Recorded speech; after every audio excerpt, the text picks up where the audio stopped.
Welcome everybody to our channel. Today I've brought a special recipe for you of Punjabi curry and rice. So as you can see, it looks yummy. So let's begin. First of all, I just took some besan, which is chickpea flour. I put some spices in it and some pinch of baking soda. Spices like red chili, coriander powder, and coriander seeds, and also cumin seeds, etc. Whatever spices you like, and also you can put some chaat masala to make them nice and tangy. So now I just mixed it with some water and I brought it to coating consistency. It should neither be too thick nor too thin, runny. So it should be coating consistency. And then I diced up some potatoes and onions, and I just coated some potatoes in that mix, and I put it in a pan with the oil which was on medium heat. I checked the oil with my hand, or you can also check it by putting one potato in it. But it was all ready to go, so I just put all the potatoes to fry and I kept tossing them, and once they were done they should look something like golden brown, like this one. And then I just took them out and I did the same process with my onions. I coated them with the besan mix and I fried them and I tossed them inside the pan, kept tossing and turning them so that they don't burn. And the heat was once again medium. And then you just once they're done, they will be golden brown, so that's the time when you take them out. And so then I started preparing the actual mix for the curry. For actual mix, I just put some 1/4 cup of besan in it, which is just 2 tablespoons, you can say, besan in it. And I took 1.5 cup of yogurt and some water, and then I mixed it well with some spices and I kept it aside.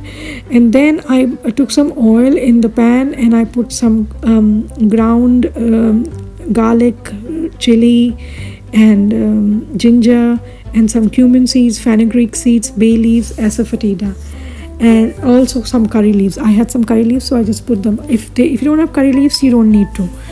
And then I just roasted them a bit, and then I started putting the potatoes and onions, the diced potatoes and onions, and I again roasted the potato and onion a little bit.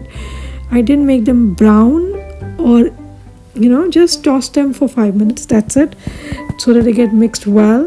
And then I put that mix of yogurt and besan and the spices in that. I had already put in that mix, I had already put the red chili powder, salt, turmeric, and some chaat masala, and then I put it inside in the pan in which the potatoes and onions were getting roasted along with other spices. And then I put about 2 times of whatever of that mix I put. So the water quantity was 2 times of the yogurt mix, right? And it's actually, whatever I'm telling, it's out of guess. So what you have to do is, at the end, soon you will see the actual consistency. Watch the video well to see what the consistency should be after you add all the water in that yogurt mix which is cooking on the pan. But every time, see, I put some water, I kept stirring so that there are no lumps. And also you put some salt, additional salt, otherwise your curry will lack salt and it won't taste nice. So every time you put some water, the curry loses, it needs some more salt as well, but don't over put the salt.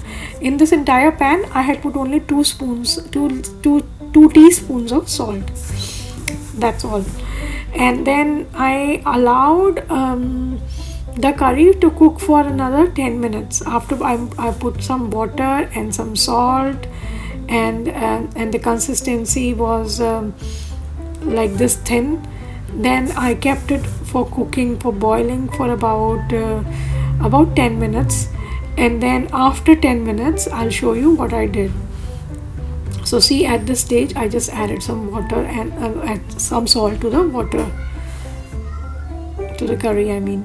And then I took some fenugreek leaves. This is the secret: when you rub it and then sprinkle it on your curry, then it infuses more flavor. And that's the coriander leaves, which you sprinkle on top of it as well. After let it, after it has been cooking for 10 minutes, I put it in the end, like not in the end but in the middle, because there's still 5 minutes of cooking required. So this is how thick it becomes after 10-12 minutes about. So, and this is how it looks after 15-16 minutes. It becomes like a spitting consistency. It has to be spitting, like spitting out on your bench top. That's how thick it should be, and that's when you can know that it's ready. And that's the stage when I put some pakoras in it, the cooked pakoras which we earlier cooked. And then now some people just turn it off at this stage, so that the pakoras don't get overcooked. But I just kept it on simmer for 1 minute. But do not put it longer than 1 minute on the gas after you put the pakoras. So make sure your curry is completely cooked, your potatoes inside, the onions, everything is cooked before you put these pakoras, because after that there's no more cooking required. And then for the rice, I started taking some cumin seeds and the bay leaves and asafoetida in the hot oil. And then once they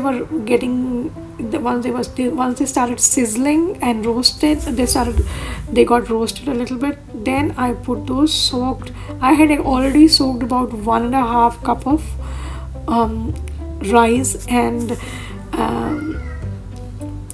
while the rice was getting soaked, I prepared this tadka for the rice. And then you should put the rice aside for when it is soaked for at least 10-15 minutes. Then it gives you good results. Some people even put it for half an hour, but my rice, even 1.5 about 10 minutes 15 minutes is also fine. So then I prepared this tadka, and then I put that washed rice in this.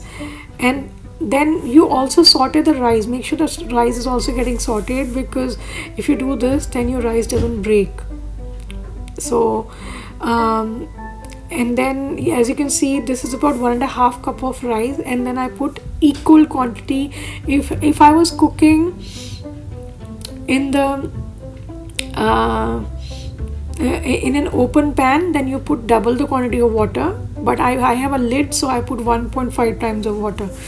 But if you're cooking in the pressure cooker rice, then it is only 1 time, meaning whatever quantity. If you put 1 cup of rice, then 1 cup of water, right?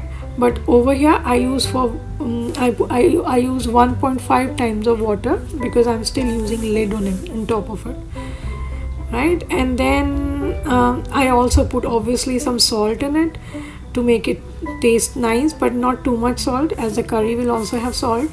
So, and then I put the lid on top of it, and I kept it cooking for another 5-10 minutes.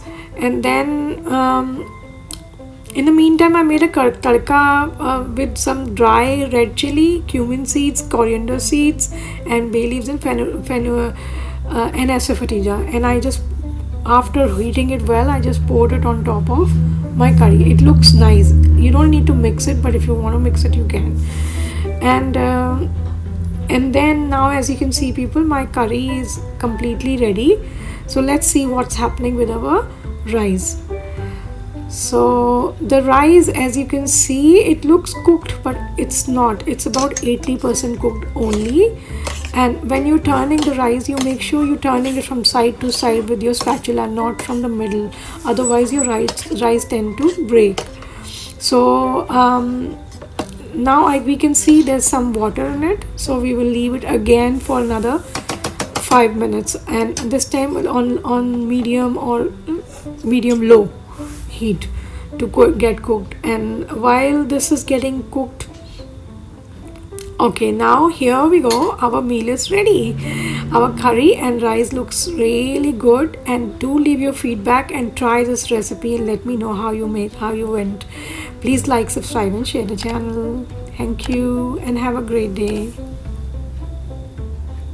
Thank you and have a great day. Please like, subscribe and share the channel, and do leave your feedback.